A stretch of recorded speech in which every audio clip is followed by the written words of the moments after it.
Praise the Lord.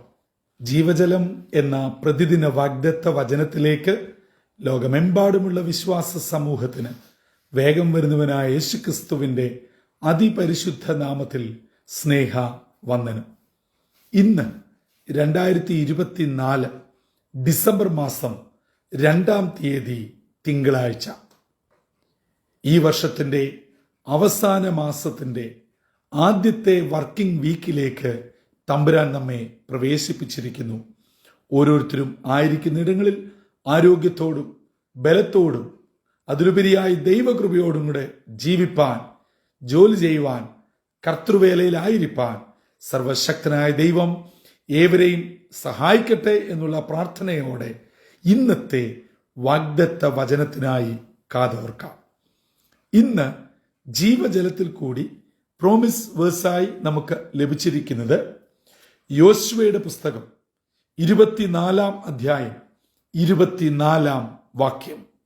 The book of Joshua chapter 24 verse 24 നാം ഇപ്രകാരം വായിക്കുന്നു.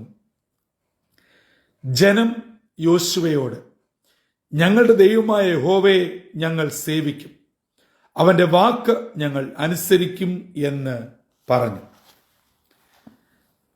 110 വയസ്സ് പ്രായമെത്തിയ യോശുവ തന്റെ നിര്യാണകാലം അടുത്തുവെന്ന് ഉള്ളാലെ മനസ്സിലാക്കി ശേഖേമിൽ ജനത്തെ, പ്രത്യേകാൽ ഗോത്രപിതാക്കന്മാരെയും പ്രമാണികളെയും വിളിച്ചുകൂട്ടി. അങ്ങനെ അവരോട് അബ്രഹാമിന്റെ പിതാവായ തേരഹിന്റെ കാലഘട്ടം മുതൽ ഇസ്രയേൽ എന്ന ദൈവജനത്തിന്റെ ഉത്ഭവം, അവരുടെ വഴിയാത്ര സകലവും ചുരുക്കമായി വിവരിക്കുന്നു. മാത്രമല്ല, ഏതവസ്ഥയിൽ നിന്നും ഇന്നിലേക്ക് ഇസ്രയേൽ ജനമായി വളർന്നു ഉയർന്നു എന്നത് വ്യക്തമാക്കുന്നു. അവരെ നടത്തിയ വിധങ്ങൾ, എല്ലാ നിലകളിലും ദൈവത്തിന്റെ സ്വർഗീയ പരിപാലനം എത്രത്തോളം ഉണ്ടായിരുന്നു എന്ന് കൃത്യമായി ഓർമ്മപ്പെടുത്തുന്നു. അതോടൊപ്പം ദൈവം ഈ നിലയിലൊക്കെ അവരെ കരുതി നടത്തി പരിപാലിച്ചു എങ്കിലും ഇസ്രയേലിന്റെ ഏക ദൈവത്തെ വിട്ടുകളഞ്ഞ് അന്യ ദൈവങ്ങളെ ഇസ്രയേൽ ജനം ആരാധിച്ചു, പിൻപറ്റി എന്നുള്ള ദൈവത്തിന് ഏറ്റവും വെറുപ്പായ കാര്യം അവരെ ശക്തമായി ഓർമ്മിപ്പിക്കുന്നു.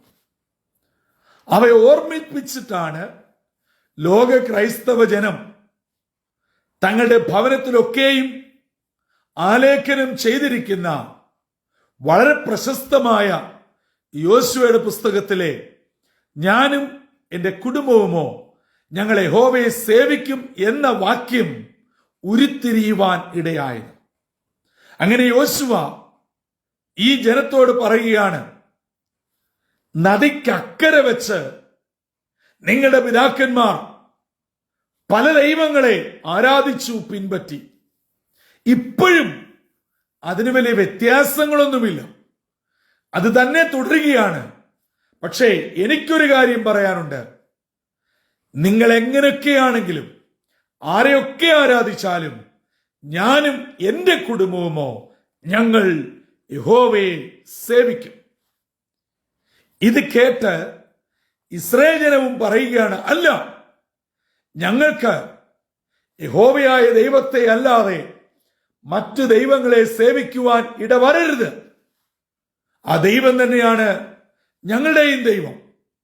യോശുവ ശക്തമായിട്ട് പറയുന്നുണ്ട്, അല്ല, നിങ്ങളിത് പറയുന്നുവെങ്കിലും നിങ്ങൾ അന്യദൈവങ്ങളെ ആരാധിക്കുന്നു, നിങ്ങളെ ഏതെല്ലാം വിധങ്ങളിൽ നടത്തി പരിപാലിച്ചു, അവയെല്ലാം നിങ്ങൾ മറന്നുപോയി. അങ്ങനെ അവരോട് ശക്തമായ താക്കീതോടെ യോശുവ വിമർശിക്കുകയാണ്. നിങ്ങൾ വിചാരിക്കുന്ന ഒരു സാധാരണ ദൈവമല്ല, തീഷ്ണതയുള്ള ദൈവമാണ്.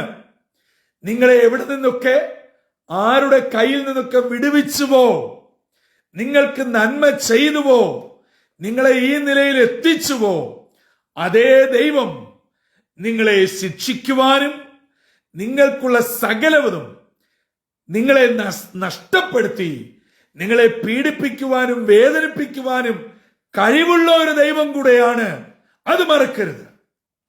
ഇങ്ങനെ ഇത്ര ശക്തമായ ഒരു വന്യ വയോധികനായ അവരുടെ നേതാവിന്റെ വാക്ക് കേട്ട് 24-ാം വാക്കിൽ ജനം യോശുവോട് പറയുകയാണ്, അല്ല, ഞങ്ങൾ ഞങ്ങളുടെ ദൈവമായ യഹോവയെ സേവിക്കും, ഞങ്ങൾ അവനെ അനുസരിക്കും.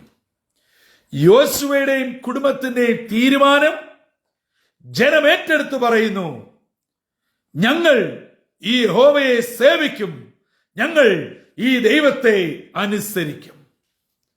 2024 അവസാന ദിനങ്ങളിലേക്ക് അഥവാ എണ്ണപ്പെട്ട ദിനരാത്രങ്ങളിലേക്ക് നാം എത്തിയിരിക്കുന്നു. കഴിഞ്ഞ നാളുകളിൽ നന്മയും അനുഗ്രഹവും നമ്മെ പരിപാലിക്കുകയും നടത്തുകയും ചെയ്ത ദൈവത്തെ നാം മറന്നില്ലേ? നാം വിട്ടുകളഞ്ഞില്ലേ? ദൈവം നമുക്ക് നൽകിയ പലവിധങ്ങളായ അനുഗ്രഹങ്ങളുണ്ട്. നിർഭാഗ്യവശാൽ ദൈവത്തെക്കാൾ മുൻസ്ഥാനം മറ്റു പലതിനും നാം കൊടുത്തു. അതൊരു വലിയ അന്യാരാധനയാണ്. നമ്മൾ വിചാരിക്കുന്നത് ഏതെങ്കിലും ബിംബങ്ങളെയോ മറ്റെന്തിനെയോ ആരാധിക്കുന്നത് മാത്രമാണ് അന്യാരാധന. അല്ല, ദൈവത്തെക്കാൾ ഉപരിയായി നിങ്ങളുടെ മക്കളെയോ സ്വത്തിനെയോ ജോലിയെയോ പണത്തെയോ സൗന്ദര്യത്തെയോ പ്രോപ്പർട്ടിയെയോ മറ്റെന്തിനെ ഇഷ്ടപ്പെടുന്നുവോ സ്നേഹിക്കുന്നുവോ മുൻസ്ഥാനം കൊടുക്കുന്നുവോ അവയെല്ലാം അന്യ ആരാധന തന്നെയാണ്. അത് വളരെ ശക്തമായി യോശുവ ജനത്തെ ശേഖേമിൽ കൂട്ടിവിളിച്ച് അവരെ ഓർമ്മപ്പെടുത്തിയപ്പോൾ അവരുടെ തെറ്റവർക്ക് ബോധ്യമായി. അവർ ഒരു തിരുത്തലിനും തിരിച്ചുവരവിനും പുനഃസമർപ്പണത്തിനും ഒരു പുതിയ തീരുമാന പ്രഖ്യാപനത്തിനും തയ്യാറായി. അവർ വിളിച്ചു പറയുന്നു,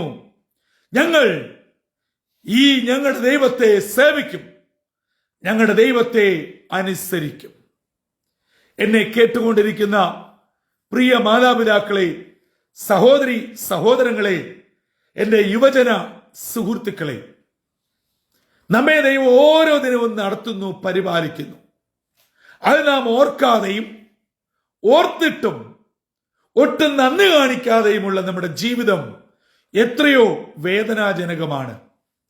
യോശുവ പറഞ്ഞതുപോലെ നമുക്കിന്ന് ലഭ്യമായതെല്ലാം ഒന്ന് കൈ നൊടിക്കുന്നതിനിടയിൽ എടുത്തു മാറ്റുവാൻ ദൈവത്തിന് കഴിയും എന്നത് ഒരിക്കലും മറക്കരുത്. പ്രിയമുള്ളവരെ, നമ്മുടെ ആരോഗ്യം, നമ്മുടെ സൗന്ദര്യം, നമ്മുടെ കഴിവ്, നമ്മുടെ കുടുംബശ്രേഷ്ഠത, നമ്മുടെ ജോലി, നമ്മുടെ പണം, ഇതൊക്കെ ശാശ്വതമാണോ? എത്ര നേരത്തേക്കുണ്ട്? എന്ത് കണ്ട് അഹങ്കരിക്കുവാനാണ്? നമുക്കുള്ളത് മുഴുവനും ദൈവത്തിന്റെ ദാനമാണ്. ഇസ്രായേൽ ഗോത്രപിതാക്കന്മാരോടും പ്രമാണികളോടും യോശുവ പറയുകയാണ്, ദൈവം തീഷ്ണതയുള്ള ദൈവമാ. നിങ്ങൾ ദൈവത്തെ കബളിപ്പിക്കാൻ നോക്കണ്ട. അന്യ ദൈവങ്ങളെ ഉപേക്ഷിക്കുക. അല്ല എങ്കിൽ നിങ്ങൾ അനുഭവിക്കുന്ന നന്മയ്ക്ക് മുഴുവനും തിന്മ ദൈവം പ്രതികാരം ചെയ്യും. ജനം ഉണർന്നു, കുറവ് മനസ്സിലാക്കി. അവർ വിളിച്ചു പറഞ്ഞു, ഞങ്ങൾ ഈ ദൈവത്തെ സേവിക്കും, ദൈവത്തെ അനുസരിക്കും. 2024 അവസാന ദിനങ്ങളിലേക്ക് എത്തിയ നമ്മുടെ ജീവിതം നമുക്കൊന്ന് തിരിഞ്ഞു നോക്കാം. അനുഭവിക്കുന്ന നന്മകൾക്കനുസരിച്ച് ദൈവത്തിന് നന്ദി കരേറ്റുന്നുണ്ടോ? ദൈവത്തോട് ചേർന്ന് ജീവിക്കുന്നുണ്ടോ? അതോ സ്വന്തം കഴിവിൽ പ്രശംസിക്കുകയും ദൈവത്തെ മറന്നുള്ള ജീവിതവുമാണോ? ദൈവം നമുക്ക് നൽകിയ ഓരോ പണത്തിനും അഥവാ ഓരോ രൂപയ്ക്കും ഞാൻ നിങ്ങളും കണക്ക് കൊടുക്കേണ്ടവരാണ്. ഓരോ സമയത്തിന് നമ്മുടെ താലന്തുകൾക്ക് നമുക്ക് കഴിവും പ്രാപ്തിയും ആരോഗ്യവും സാഹചര്യങ്ങളും സൗകര്യവും ഉണ്ടായിട്ട് പ്രാർത്ഥിക്കാതിരുന്നതിന്, വചനം വായിക്കാതിരുന്നതിന്, ആരാധന മുടക്കിയതിന്, കൂട്ടായ്മ മുടക്കിയതിന്, കഴിവും പ്രാപ്തിയും ശേഷിയും ഉണ്ടായിട്ടും അർഹരായവരെ സഹായിക്കാഞ്ഞതിന് ഒക്കെ കണക്ക് ബോധിപ്പിക്കേണ്ടവരാ. അതുകൊണ്ട് ഇന്നത്തെ ദിനം ഈ മാസത്തിന്റെയും ഈ വർഷത്തിന്റെയും പുതുദിനങ്ങളിലേക്കും അവസാന ദിനങ്ങളിലേക്കും എത്തുമ്പോൾ ഒരു തീരുമാനത്തിന്, പുനഃസമർപ്പണത്തിന് തയ്യാറാകാം. എന്തെല്ലാം വന്നാലും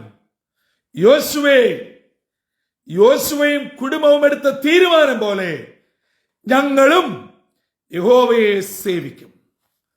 കർത്താവിനെ സേവിക്കുവാൻ ജീവിതത്തിന്റെ സാഹചര്യങ്ങൾ മാറിയും മറിഞ്ഞും വരും. നമ്മുടെ സാമ്പത്തിക സ്ഥിതി മാറി മറിയും. ആരോഗ്യസ്ഥിതി ഒരിക്കലും ഒരുപോലെയല്ല. നമ്മൾ സ്വപ്നം കണ്ടതും നമ്മൾ പ്രതീക്ഷിച്ചതും നമ്മൾ ആഗ്രഹിച്ചതും ഒന്നുമായിരിക്കുകയില്ല നമ്മുടെ ജീവിതത്തിൽ നടന്നുകൊണ്ടിരിക്കുന്നത്. ചുരുക്കത്തിൽ നമ്മൾ ചിന്തിക്കുന്നതൊന്നുമല്ല നമ്മുടെ ജീവിതത്തിൽ സംഭവിക്കുകയും നമ്മുടെ പ്രതീക്ഷകൾക്കൊത്തല്ല കാര്യങ്ങൾ മുൻപോട്ട് പോവുകയും ചെയ്യുന്നത് എങ്കിലും അങ്ങനെ ഏതെല്ലാം സാഹചര്യങ്ങളുടെ സമ്മർദ്ദം എന്നെയും നിങ്ങളെയും എത്രമാത്രം അലട്ടിയാലും ഞങ്ങൾ എന്റെ കുടുംബം യോശുവയും ഇസ്രായേൽ ജനവും പറയുന്നു, യഹോവയെ സേവിക്കും, ദൈവത്തെ അനുസരിക്കും. ഈ ഒരു തീരുമാനത്തിലേക്ക് നമുക്ക് അടുത്തു വരാം.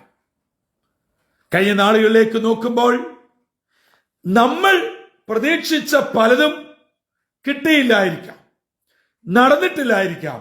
പക്ഷേ നമുക്കൊരിക്കലും അർഹതയില്ലാത്ത എത്രയോ കാര്യങ്ങൾ തമ്പുരാൻ തന്നിട്ടുണ്ട്.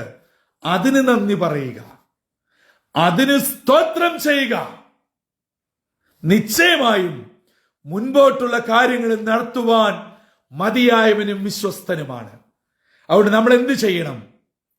എന്തെല്ലാം സാഹചര്യങ്ങൾ എന്നെ എത്ര ഭ്രമിപ്പിച്ചാലും ഭയപ്പെടുത്തിയാലും ആശങ്കയുടെ മുൾമുനയിൽ നിന്നാലും ഞാൻ യഹോവയെ സേവിക്കും. ഏതെല്ലാം വിധത്തിലുള്ള പ്രലോഭനം വന്നാലും പിന്തിരിയേണ്ട അവസ്ഥ വന്നാലും ഞാൻ എൻ്റെ ദൈവത്തെ അനുസരിക്കും.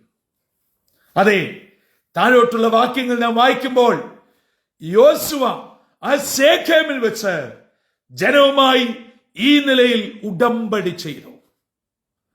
അതിന്റെ സാക്ഷ്യത്തിന്റെ കല്ല് നാട്ടി ഭക്തനായ യോശുവ 110 വയസ്സിൽ തന്റെ പിതാക്കന്മാരോട് ജനത്തോട് ചേരുവാൻ ഇടയായി.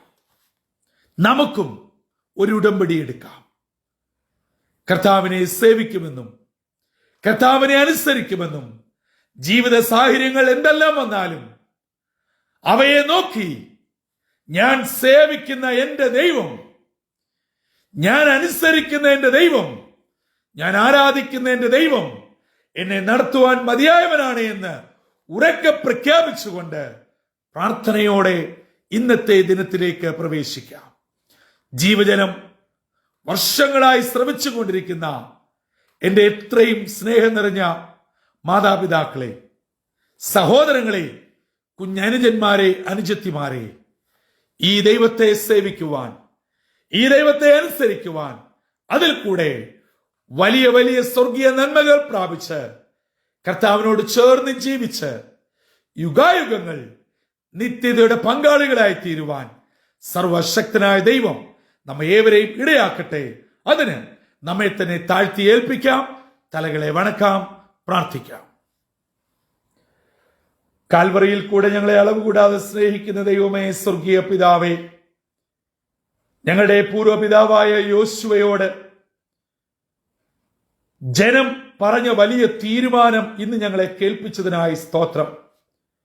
ദൈവത്തിൽ നിന്ന് എല്ലാ നന്മകളും അനുഗ്രഹങ്ങളും പ്രാപിച്ചിട്ടും ദൈവത്തിന് സ്ഥാനം കൊടുക്കാതെ അന്യദൈവത്തെ ആരാധിക്കുന്നുവെന്ന് വലിയ കുറവ് ഭക്തനായ യോശുവ ജനത്തിനും മൂപ്പന്മാർക്കും ബോധ്യപ്പെടുത്തിയപ്പോൾ ആ കുറവുകൾ അവർ തിരിച്ചറിയുകയും തെറ്റുതിരുത്തുവാൻ തയ്യാറാവുകയും മടങ്ങി വരികയും അവർ ആ തീരുമാനം ദൈവസന്നിധിയിൽ യോശുവോട് പ്രഖ്യാപിക്കുകയും ചെയ്തപ്പോൾ അവർ ഉടമ്പടി എടുത്തത് ഞങ്ങളുടെ ജീവിതത്തിൽ ഇന്നൊരു വഴിത്തിരിവായി തീരണമേ.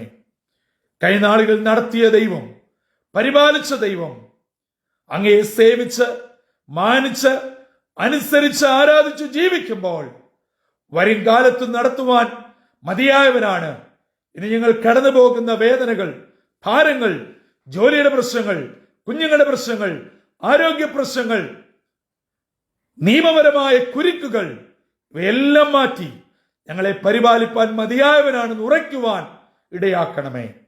ഇന്ന് ദൈവവചനം കേട്ട് പ്രാർത്ഥിച്ച് തങ്ങളെ തന്നെ സമർപ്പിക്കുന്ന ഇതിന് മക്കളെ എല്ലാവരെയും അനുഗ്രഹിക്കണം.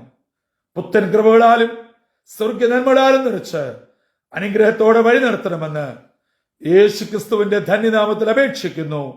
കൃപയോടെ കേട്ട് ഉത്തരം അരുളുമാറാകണമേ. ആമീൻ, ആമീൻ, ആമീൻ.